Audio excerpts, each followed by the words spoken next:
Good evening, everyone. Miriam, Jerry, nice to see you. Miriam, you were here 3 minutes ago. You disappeared, but I'm here, but I just wanted to introduce you before you disappear again. There we go. Okay, just to let everybody see that you're here with us. Baruch is having some video issues tonight, so we'll just leave it off. And tonight we're going to read Beshalach, which is the last of the plagues before we get out of Egypt and what happens just after. And reading it, I have to say it's fantastic, absolutely fantastic. And I can't wait to read it with you. So we start here. The portion goes from Exodus 13:17, which is here. And then it goes to 17:16. Or is it 17:6? Hold on a second. 17, 16.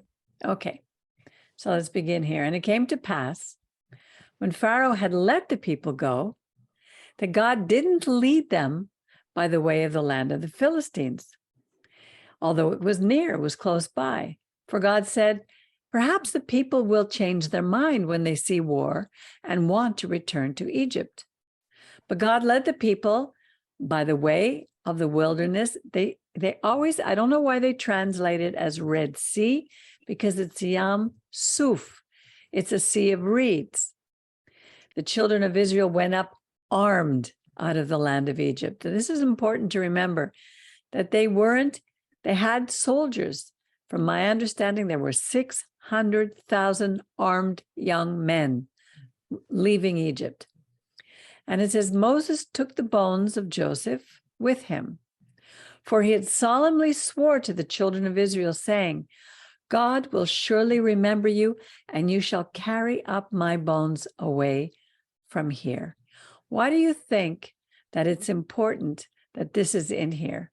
Why do you think Moses is telling us that he's taking the bones of Joseph? Any idea? I guess to show that Israel is set apart for a purpose, and to keep the promises that God made to our forefathers, Abraham, Isaac, and Jacob, and the promise of the land. Did not Joseph say they should take up his bones when they went out as well? Exactly, Joseph did. Miriam, you're right too. I read just a little bit about that just yesterday, and it says that this Exodus depicts God as the main character, the main actor, with the Israelites described in passive terms. One truly active step by the Israelites, specifically by Moses, is the carrying of Joseph's bones with them out of Egypt as the fulfillment of a promise to Joseph, like you said, Jerry. The promise was imposed by Joseph on the Israelites as a whole. Despite the fact that Moses, who as the leader surely had tremendous amount to do and to think about on this day, does it himself. He raises Joseph's bones from their burial spot at the bottom of the Nile. Joseph's directive is an interesting one. It's not surprising that Joseph would want to be buried in the land of Israel, not in Egypt. He could, however, have asked to be taken to be buried there immediately after his death, as Jacob did. Joseph certainly had the political clout to make that request. He chose, however, to do something different. Rather than looking at the past, he was looking forward, looking ahead. The promise that he secured from the Israelites was a combination of promise and prophecy. This promise included the assumption that the time would come when they would leave Egypt. Proper burial was important in the Bible, and Joseph was willing to base his future resting place on his belief that his people would leave Egypt. So carrying his bones was not only the fulfillment of a prophecy, it was a statement that this action was a part of a longer process, the fulfillment of God's promise. So one little thing here has so much meaning. To me, that's pretty incredible. Then they took their journey from Sukkot and encamped in Etam at the edge of the wilderness. And the Lord went before them. I love this. The Lord went before them by day in a pillar of cloud to lead them by the way, and by night in a pillar of cloud to give them light, that they might go by day. Sorry, Peggy, it was a pillar of fire, Oh, sorry. What did I say? pillar of cloud. Okay. No, the pillar of cloud was during the No, day, right. and the pillar of fire was at night to give them light, that they might go by day and by night.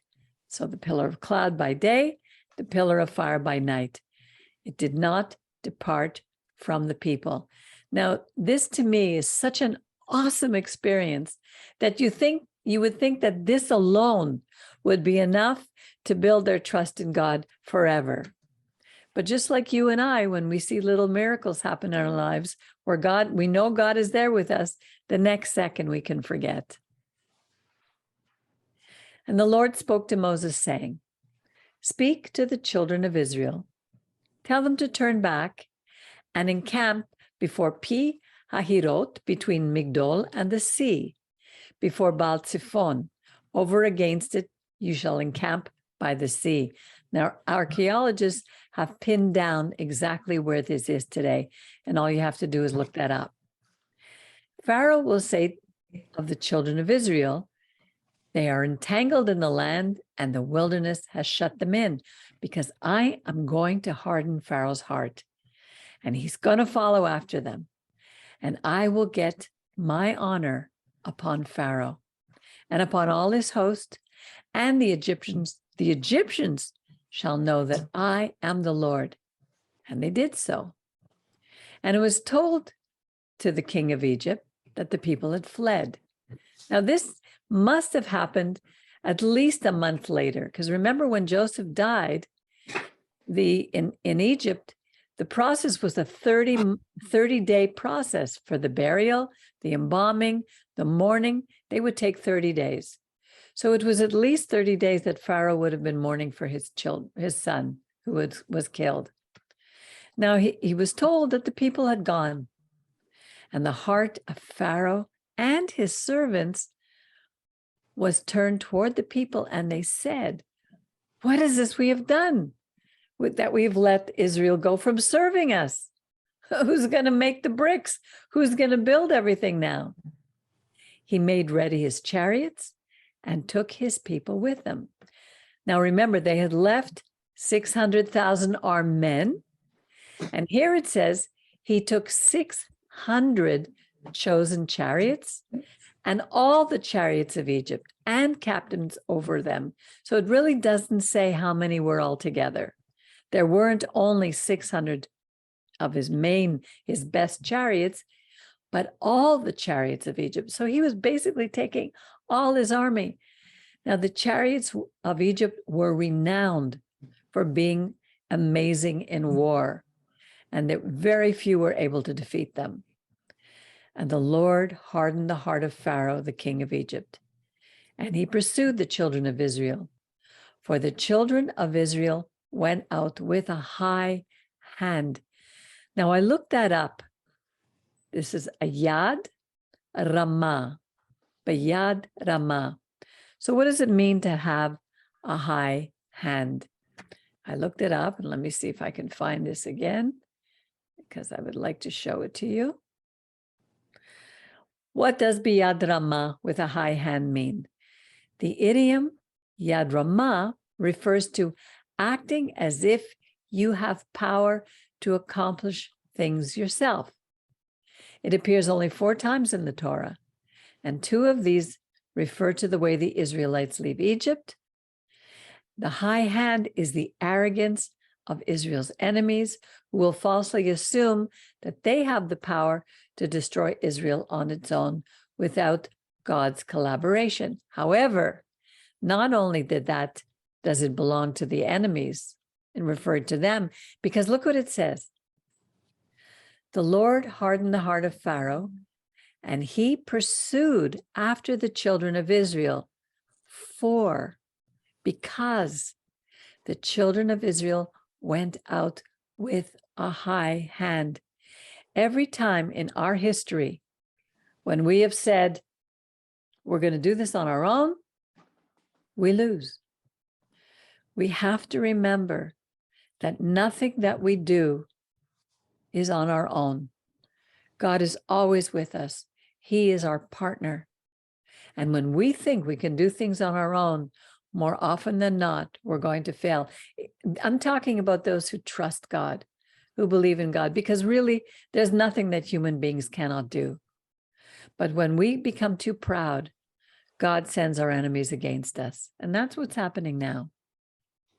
And the Egyptians pursued after them, all the horses and chariots of Pharaoh and his horsemen and his army, and overtook them as they were camping by the sea, beside Pi Hahirot in the front of Baal Zephon.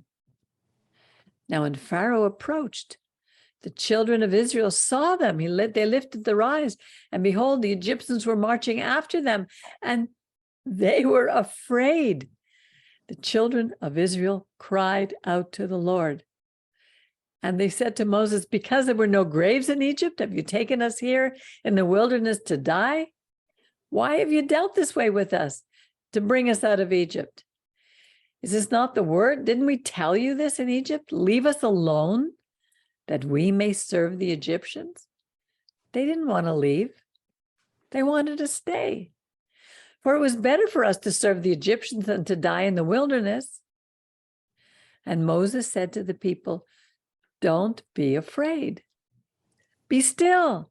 See the salvation of the Lord, which he will work for you today. For whereas you have seen the Egyptians today, you shall see them again no more forever. For the Lord will fight. Oh my goodness, sorry. The Lord will fight for you. And you just hold your peace. Be quiet. Be still. So obviously he went to God with all this. And the Lord said to Moses, what are you crying to me for? Speak to the children of Israel. Tell them to go forward. Lift your rod, stretch out your hand over the sea, and divide it. And the children of Israel shall go into the midst of the sea on dry ground. And I will harden the hearts of the Egyptians, and they shall go in after them. And I will get me honor upon Pharaoh and upon his host, upon his chariots, upon his horsemen. So you see, it's one thing to cry to God about what's going on in our lives, but it's another to take that first step.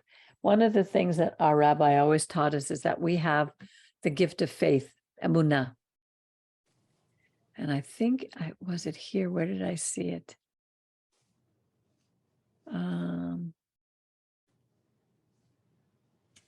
Maybe it comes a little later. Anyway, we have to take that first step because otherwise our faith, which we all have, will not grow into trust. And God wants us to take that first step. Go on, put your rod in, part the waters. He must have already spoken to Moses about what he was going to do. And then the Egyptians are going to know who he is. And the angel of God, who went before the camp of Israel, removed themselves and went behind them. The pillar of cloud removed from before them and stood behind them.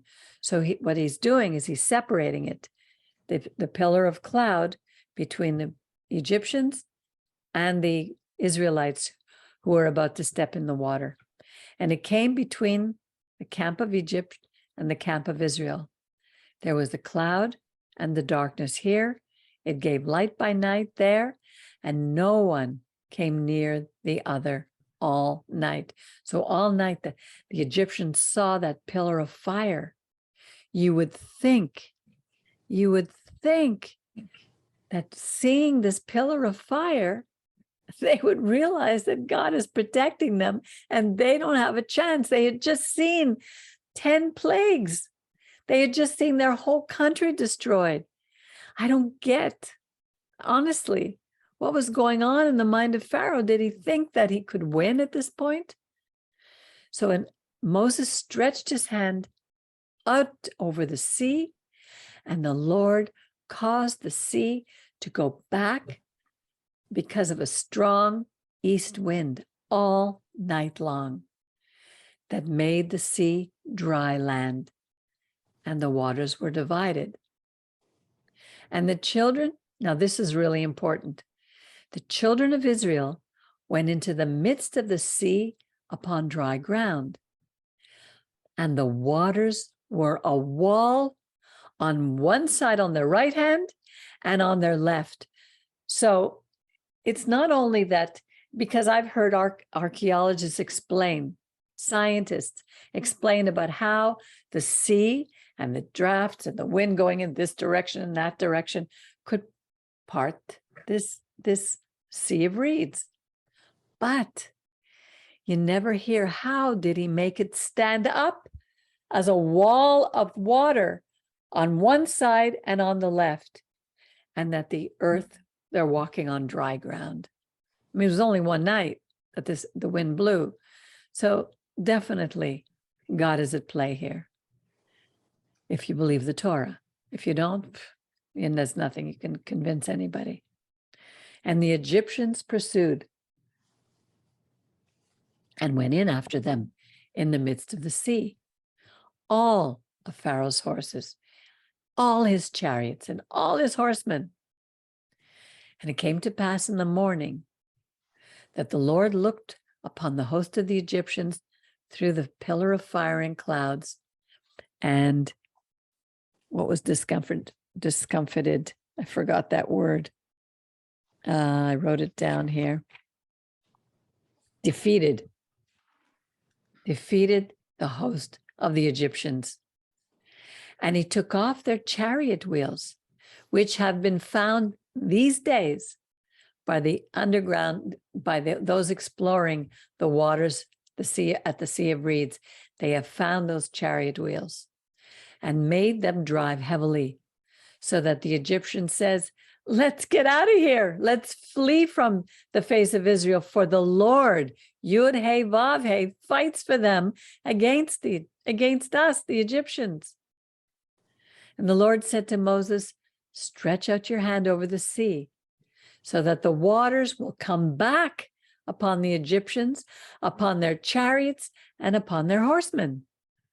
So Moses stretched his hand over the sea, and the sea returned to its strength when the morning appeared.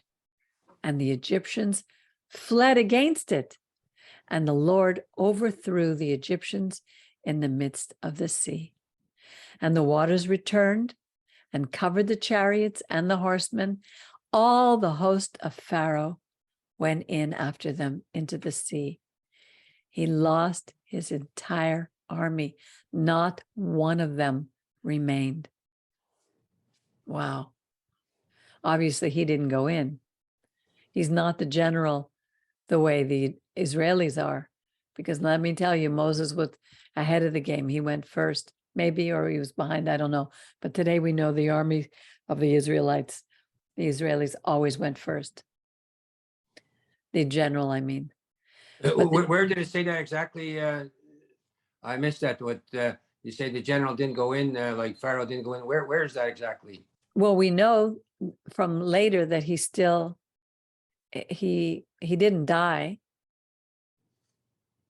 So he obviously didn't go in with his men. Okay, it's there, but it's not written right here. Okay, go ahead. Exactly. But the children of Israel walked upon dry ground in the midst of the sea, and the waters were a wall on their right and on their left hand. Thus the Lord saved Israel that day out of the hand of the Egyptians. And Israel saw the Egyptians dead upon the seashore. And Israel saw the great work which the Lord did upon the Egyptians. And the people feared the Lord. And here it says, and they believed. More than believed, here it says, the word is vaya'aminu, which has the root emunah, which is faith. They had faith in the Lord. But faith in something is not enough. If we don't exercise that faith by taking action, taking that first step to turn it into trust, it really means nothing, because you'll see, even with everything we saw, everything they saw, they still over and over and over would continue to complain.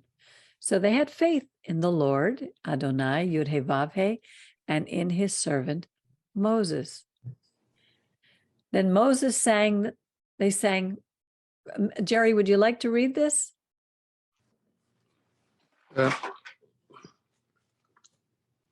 Okay, I'll read a bit if you like. Sure. Then sang Moses and the children of Israel this song unto the Lord, and spoke, saying, I will sing unto the Lord, for he is highly exalted. The horse and his rider hath he thrown into the sea.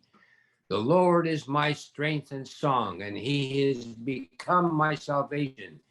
This is my God, and I will glorify him, my father's God, and I will exalt him. The Lord is a man of war. The Lord is his name. Pharaoh's chariots and his hosts hath he cast into the sea, and his chosen captains are sunk in the Red Sea. The deeps cover them. They went down into the depths like a stone. Thy right hand, O Lord, glorious in power. Thy right hand, O Lord, dasheth in pieces the enemy. And in the greatness of thine excellency, thou overthrowest them that rise up against thee. Thou sendest forth thy wrath, it consumeth them as stubble. And with the blast of thy nostrils, the waters were piled up. The floods stood upright as a heap. The deeps were congealed in the heart of the sea. The enemy said, I will pursue, I will overtake, I will divide the spoil. My lust shall be satisfied upon them. I will draw my sword. My hand shall destroy them. Thou didst blow with the wind. The sea covered them. They sank as lead in the mighty waters. Who is like unto thee, O Lord, among the mighty? Who is like unto thee, glorious in holiness, fearful in praises, doing wonders? This verse here, just for 1 second, Jerry. This verse we sing all the time in shul. Mi kamocha be'elim Adonai, mi kamocha nedar ba'kodesh, nohora tehilot, osefele, osefele. Do you sing the whole thing that we did? No, I or don't just know this that. part? We just know different parts of it. Yeah, okay. Continue. Yes, please. Thou stretchest out thy right hand, the earth swallowed them. Thou in thy love hast let the people that thou hast redeemed. Thou hast guided them in thy strength to thy holy habitation. The people have heard, they tremble. Pangs have taken hold on the inhabitants of the Philistia. Then were the chiefs of the Edom affrighted, the mighty men of Moab trembling, taken hold upon them. All the inhabitants of Canaan are melted away. Terror and dread upon them. By the greatness of thine arm, they are as still as a stone. Till thy people pass over, O Lord, till thy people pass over that thou hast gotten. Hold on 1 second to see the word Passover here. Remember last week I told you that Pasach had to do more with standing still in front of the doors. It's very different. Passover here, the word is very different. It's here, Yavor Amach. It's not the same word as Pesach. Pesach does not mean Passover. Okay, continue. Thou bringest them in and plantest them in the mountain of thine inheritance, the place, O Lord, which thou hast made for thee to dwell in, the sanctuary, O Lord, which thy hands have established. The Lord shall reign forever and ever. Adonai yimloch la'olam voed. Amen. Yes. Do you see? Well, you could so sing it, Peggy. Adonai Yimloch. Adonai Imloch, Adonai Malach. No, Adonai Melech, Adonai Malach, Adonai Yimloch, Leolam Vaed. Adonai Yimloch le'olam voed. For the Exactly. horses of Pharaoh went in with his chariots and with his horsemen into the sea, and the Lord brought back the waters of the sea upon them. But the children of Israel walked on dry land in the midst of the sea. And Miriam, the prophetess, the sister of Aaron, took a timbrel in her hand, and all the women went out after her with timbrels and with dances. And Miriam sang unto them, Sing ye to the Lord, for he is highly exalted. The horse and his rider hath he thrown into the sea. Is this a song too? Well, it is. But I learned it, but they just took another tune. And I will sing unto the Lord, for he hath triumphed gloriously, the horse and rider thrown into the sea. But I don't know any other tune for that. Okay, go ahead. You're doing Moses. great with this. You're making it come to life, Jerry. I love it. Well, you picked a good area here. Exactly. I knew it. You know it. You know it. Yes. Yeah, someone led you to it, right? Yes. And Moses led Israel onward from the Red Sea, and they went out into the wilderness of Shur, and they went 3 days in the wilderness and found no water. And when they came to Marah, they could not drink of the waters of Marah, for they were bitter. Therefore, the name of it was called Marah. And the people murmured against Moses, saying, What shall we drink? And he cried unto the Lord, and the Lord showed him a tree. And he cast it into the waters, and the waters were made sweet. There he made for them a statute and an ordinance, and there he proved them. And he said, If thou wilt diligently hearken to the voice of the Lord thy God, and will do that which is right in his eyes, and will give ear to his commandments, and keep all his statutes, I will put none of these diseases upon thee, which I have put upon the Egyptians, for I am the Lord that healeth thee. Now, for me, this is really important, because I look every day at people who are so sick. Our people are sick. How many people in the world are sick? Now, obviously, it wasn't a tree that made the waters sweet. God did. But it says he made them a statute, which is a chok, the mishpat, a statute and an ordinance. And there he tested them. If you will hearken, listen, obey the voice of the Lord your God, and will do what is right be'enai, his eyes, and will give ear, listen, hear, obey his commandments and all his statutes, I will put none of the diseases upon you, which I have put upon the Egyptian, for I am the Lord who heals you. And that phrase, none of these diseases, has been adopted very, very much. And I think a book or something has been written about that. Has it? Well, by who? Do you know? But you look it up. None of these diseases. I'm sure you'll find something on that. I will. I'll look that up. Very, very, very important. And yes. And the other thing is, none of these diseases. And some of us like to expand the number of 10 plagues into 250 to make it more. None of those diseases. And you know how they do that? How?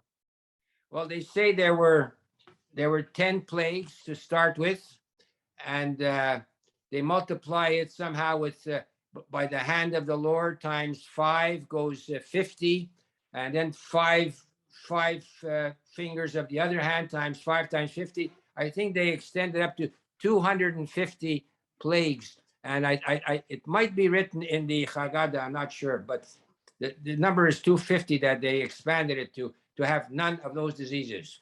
Okay.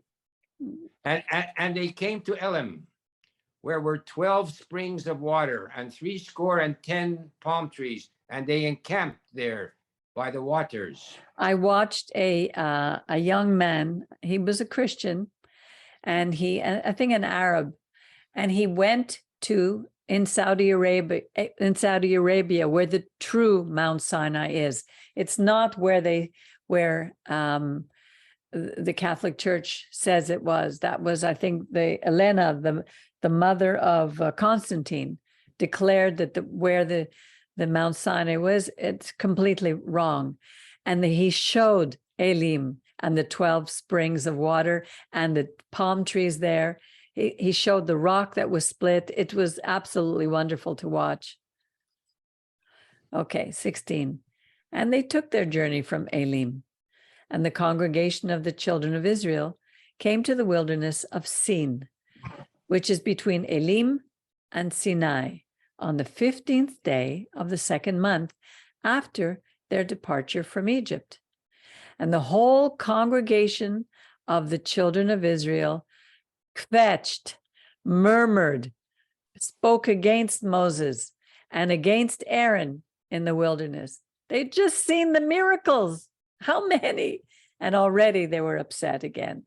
And the children of Israel said to them, "Would that we had died by the hand of the Lord in the land of Egypt, where we sat by the flesh pots," meaning their pots were full of meat, "where we ate bread to the full." Boy, did they forget what they had gone through. "For you have brought us into this wilderness to kill this whole assembly with starvation." They had all their cattle. They had left with Just a flocks. question. When they say that in the land of Egypt, they had, their flesh pots and bread, blah, blah, blah. When at this, like, the feeling that I get when I read the Torah is that they're slaves and they're beaten and they're starved, that they're not eating feasts. Exactly. No, but so what are they saying here by the flesh pots we did? Listen, I've heard people who have left their lands, their countries, because there's such persecution there. The government is horrible, people steal, and yet when times when they're unhappy here, they'll say, "Oh, it was so beautiful there. I remember when we had this and we had that." That's the way we are. Okay. Unless they did have meat to eat and bread to their full, but I don't know if that's the truth. Sure. If maybe, you could be going through torture, but have other things too. Like when you read a portion of anything, even it's not a minute by minute account of your whole life. No, it's true. I'm sure they did have. I don't know. Well, from my understanding, they didn't have a lot to eat. They were busy tilling other people's property, taking care. They were slaves. They were taking care of everything else. They couldn't take care of their own. So whether they had, and their slave masters aren't kind when it comes to feeding their slaves. No, that's what I thought. So I think what they're remembering now is balagan. It's not true. Maybe. Then the Lord said to Moses, "Behold, I will cause to rain bread from heaven, lechem hashamayim, for you. And the people shall go out and gather a day's portion every day, that I may prove them, test them, whether they will walk in my Torah or not. And it shall come to pass on the 6th day that they shall prepare what they bring in, and it shall be twice as much as they gather daily," because here he was giving them Shabbat. "And Moses and Aaron said unto all the children of Israel, At evening, then you shall know that the Lord has brought you out of the land of Egypt. And in the morning you shall see the kavod, the glory of the Lord, for he has heard your murmurings against the Lord. And what are we that you murmur against us? Who are we? We're just following what God's telling us to do." And Moses said, "It shall be when the Lord shall give you in the evening flesh to eat." Not only is he giving him the man, that with the bread, but he's also giving them flesh to eat. And in the morning, bread till you're filled. "For the Lord hears your murmurings, which you murmur against him." And what are we? Your murmurings are not against us, but against the Lord. And Moses said to Aaron, say to the whole congregation of Israel, approach the Lord, for he has heard your kvetching. And it came to pass, as Aaron spoke to the whole congregation of the children of Israel, that he looked out toward the wilderness, and behold, the glory of the Lord appeared in the cloud. Wow, I don't know what that must have looked like, but it must have been awesome. And the Lord spoke to Moses, saying, I have heard the murmurings of the children of Israel. Speak to them, saying, at dusk you shall eat, and in the morning you shall be filled with bread, and you shall know that I am the Lord your God. Now it came to pass in the evening that quails came up and covered the camp. And in the morning there was a layer of dew around the camp. And when the layer of dew lifted, behold, the face of the wilderness, there was a fine scale-like, like a flaky-like thing, fine as frost on the ground. And when the children of Israel saw it, they said to one another, what is it? Man, who? What is this?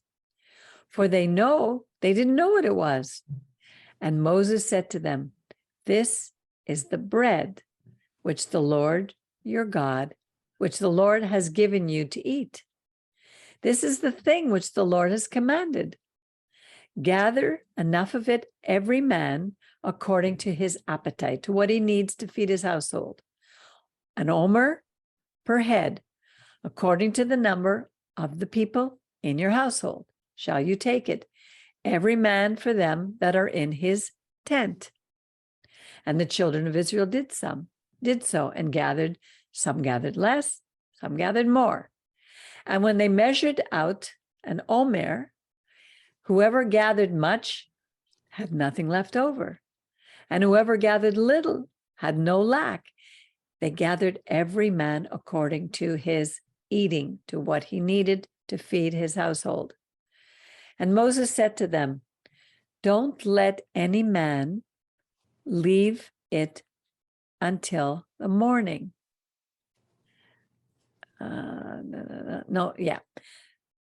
But they didn't listen to Moses. And some of them did leave it until the morning, and it bred worms and rotted. And Moses was angry with them. And they gathered it morning by morning, every man according to his eating. And when the sun grew hot, it melted. And it came to pass that on the sixth day, they gathered twice as much bread, 2 omers per person. And all the rulers of the congregation came and told Moses. And he said to them, this is what the Lord has spoken. Tomorrow is a solemn rest, a holy Sabbath. Here it says, Shabbaton, Shabbat Kodesh, La Adonai. This he was giving us a separated day apart. Bake whatever you're going to bake, boil whatever you're going to boil, and everything that remains, keep until morning. And they laid up until morning, as Moses told them, and it did not rot, neither was there any worm therein. So you see, the same thing happened, but when God told them to do it, he preserved it. When they did it out of disobedience, it rotted. That has a lot to say about what we do. And Moses said, eat that today, for today is a Shabbat to the Lord. Today you shall not find it in the field. 6 days you shall gather it, but the 7th is the Shabbat, and there won't be any there. But it came to pass on the 7th day that some of the people did go out to gather, and they found none. And the Lord said to Moses, how long will you refuse to keep my commandments and my Torah? The leader takes responsibility for the whole community.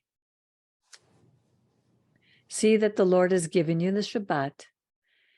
He gave you on the sixth day enough bread for 2 days. Stay every man in your place.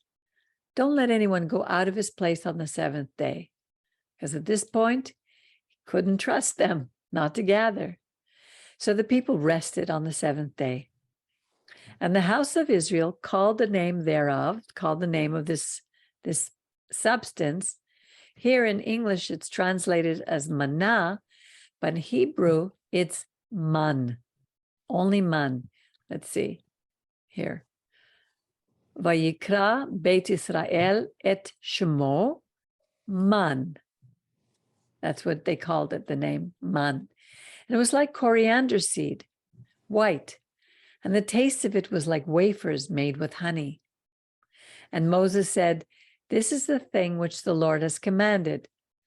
Let an omer full of it be kept throughout your generations, that you may see the bread wherever with which I feed you, with which I fed you in the wilderness when I brought you forth from the land of Egypt.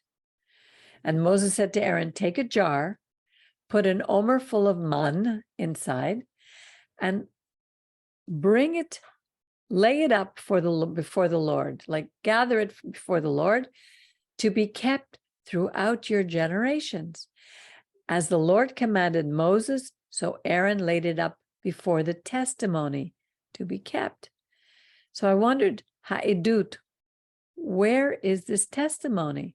They had nowhere that special that they met yet. They didn't have the Mishkan. They didn't have a temple. But wherever God would call them to gather was called ha'edut, lifnei ha'edut. And that's where Moses kept that jar with Aaron. And the children of Israel ate the manna 40 years until they came to the inhabited land. Once they entered the land, there was no more provision for them like this. They would have to provide for themselves from the land. The children had to grow up. They ate the man until they came to the borders of the land of Canaan. Now an omer is a 10th part of an ephah. Why it says that, I'm really not sure, because I don't know how much an omer is, and I don't know how much an ephah is, but I'm sure they do. All right, 17, we go to 16. Do you want to read, Jerry? Okay, if you like. Sure.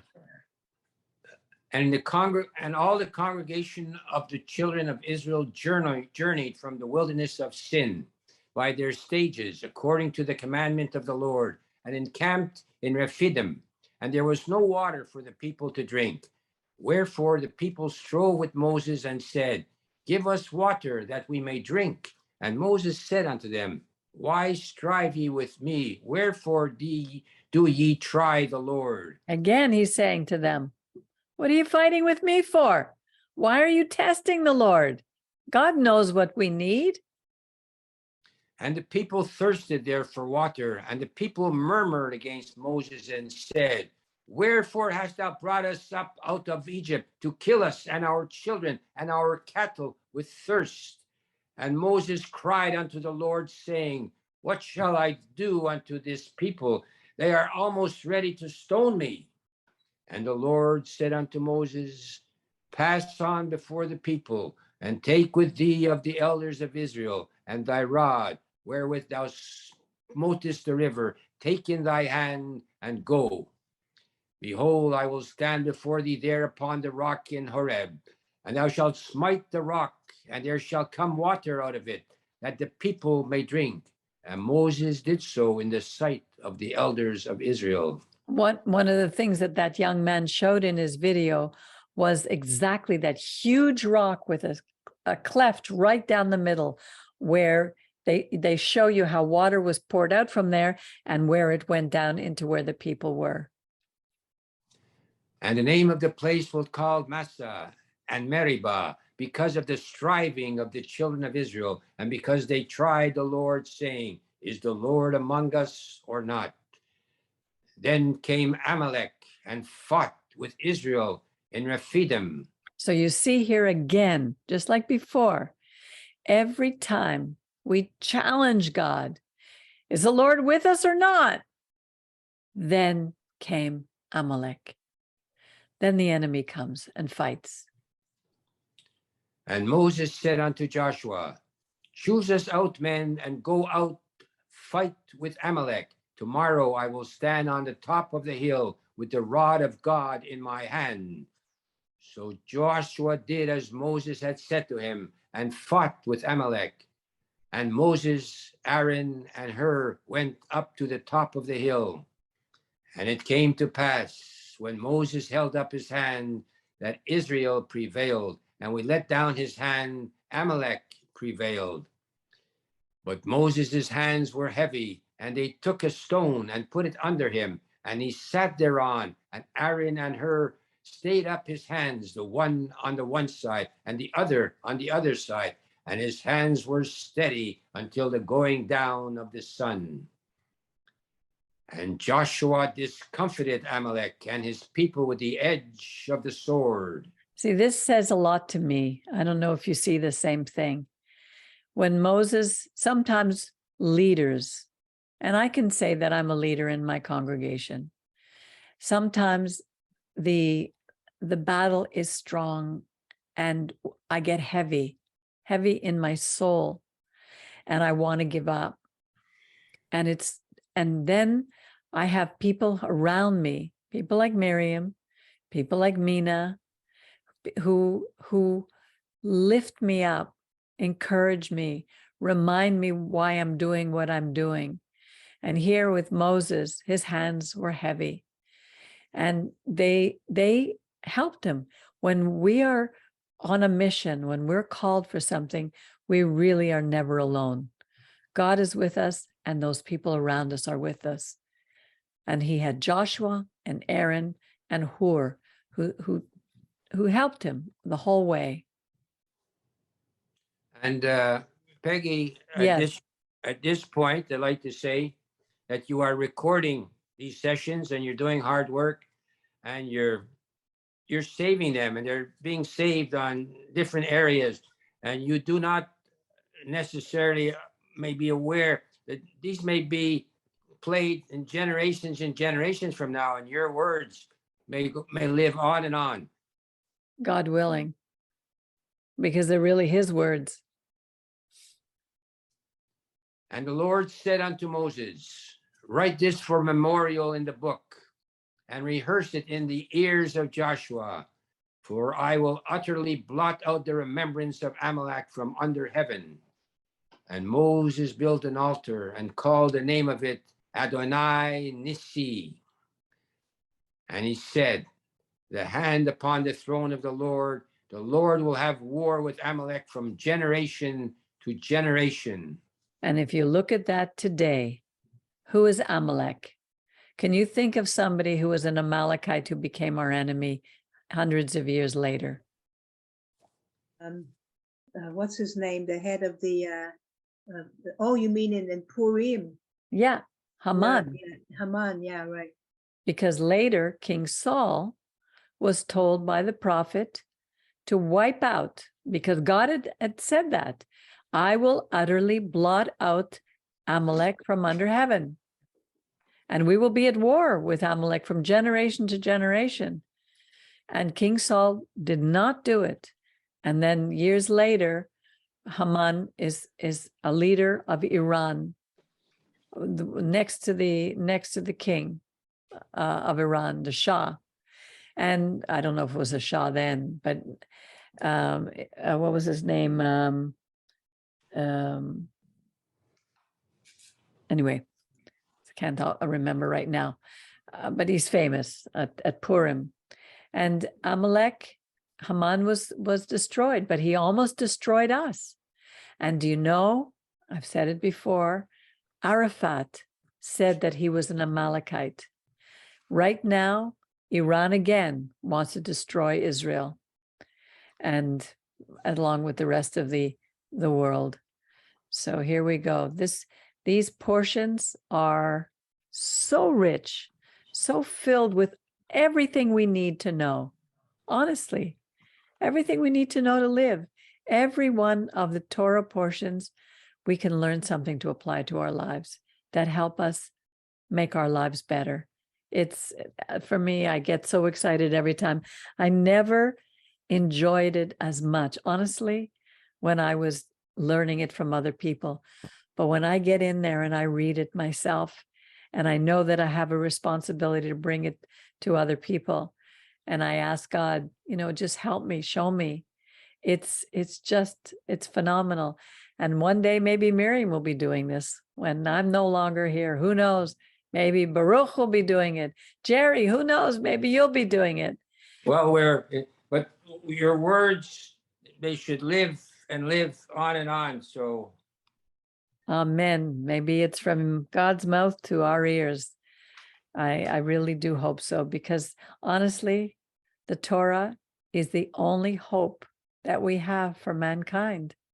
The answers to every ailment in the world is right here in our Torah. And what is God asking us? So simple. Obey his commandments. Listen. Trust him. And he's showing us over and over and over. And we don't. I was so stressed for a couple of days. I couldn't sleep. I was up till 2, 3, 4 in the morning. So I get up and write. And thank goodness I got up and wrote, because it gave me the message for Shabbat. But I realized, and the next day, the very next day, I spoke to 2 people, and both of them were Gentiles. And both of them love God. One was a Christian, and the other one was a Christian, but she's left a lot of Christianity. And now she follows a lot of, not the religion of Judaism, but she's like a Ruth. And this story, Jerry, is amazing.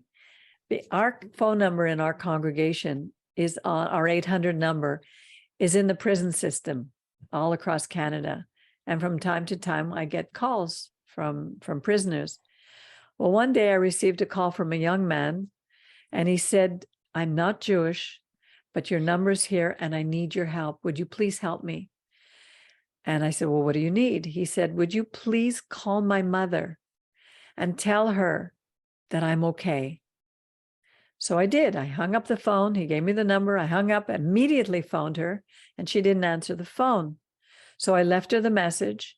I gave her my number, told her to call me back.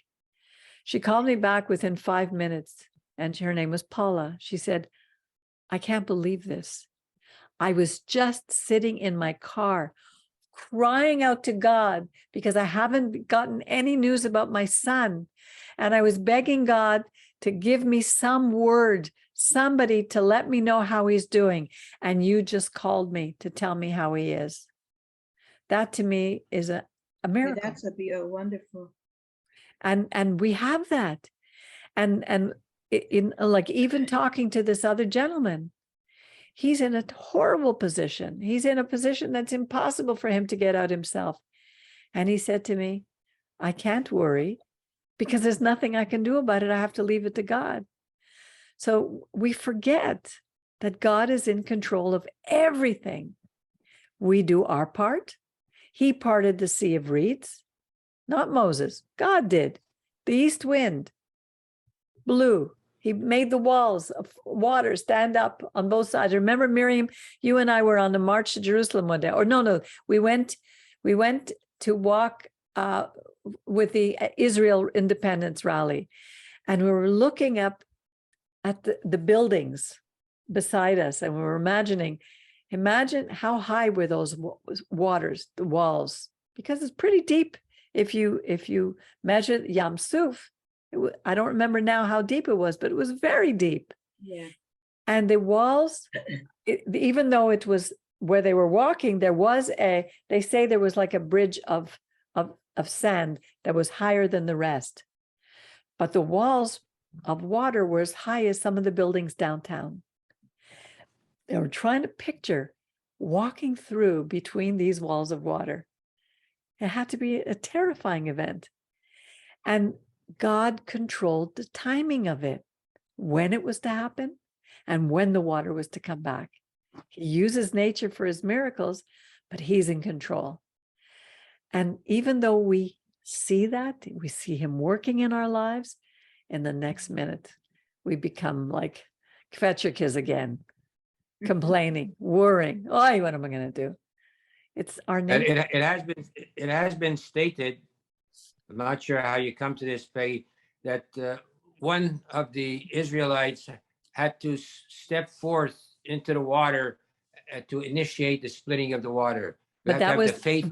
that was Joshua with the Jordan. That was later on, because he would split the Jordan again for them. And Joshua, he said, don't hesitate, Joshua, step in. That was that time, not this time. This time he had to put the water, the rod in put his hand over the sea, and then God did it. But it's true. We need to take that initial step of faith. And I was talking to my granddaughter about that, because sometimes, things happen to us, things happen in school, things happen in our lives. And what do we do about it? Do we just pray?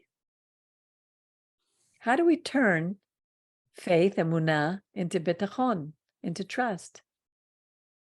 What do we do? For me to trust a person, I need to see their actions. I need to see they keep their word. We need proof to trust. God has given us proof over and over again, and he gives us proof over and over in our lives, so that little by little, our trust, our bitachon grows. And that's the beauty of the Torah. It helps us to know that we are not alone, that we have a partner that walks through us in this life, whether we recognize it or not. Right, Baruch? It's such an amazing, almost unbelievable thing. Like, it almost is too good to be true, but Yeah. it is true. Exactly. Like, I it's know. so amazing. It is. They always say if it's too good to be true, then it is. That can't be true. But in this case, it is true. That is the God of Israel. No other gods, not any other gods. And I'm not talking about a religion. I'm talking, the Torah is Well, there's talking only about one creator of the whole universe. of everyone. Yeah. There's no Jews and Noahides, or Jews and Christians who have different gods. There's only one. Yeah. So that's the story, Morning Glory. Very Gary, good. you want to finish with the Aaronic benediction? Yes.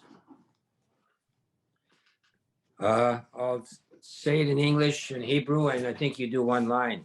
Blessed art thou, Lord our God, King of the universe, who has sanctified Kohanim with the holiness of Aaron and commanded Kohanim to bless the people Israel with love.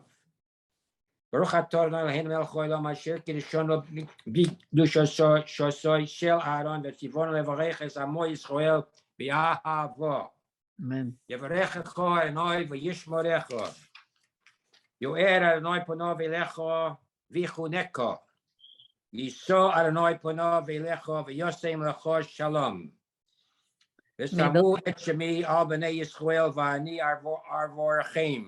And you're going to give us some English on that, Peggy? May the Lord bless you and keep you. May the Lord shine his face upon you and be gracious to you. May the Lord lift his countenance upon you and give you shalom. So shall they put my name upon the children of Israel, and I will bless them. Amen, amen, amen, Amen, amen. amen. And I pray a blessing on all of us for the rest of this week. May we hear, may we see through his eyes, may we hear through his ears.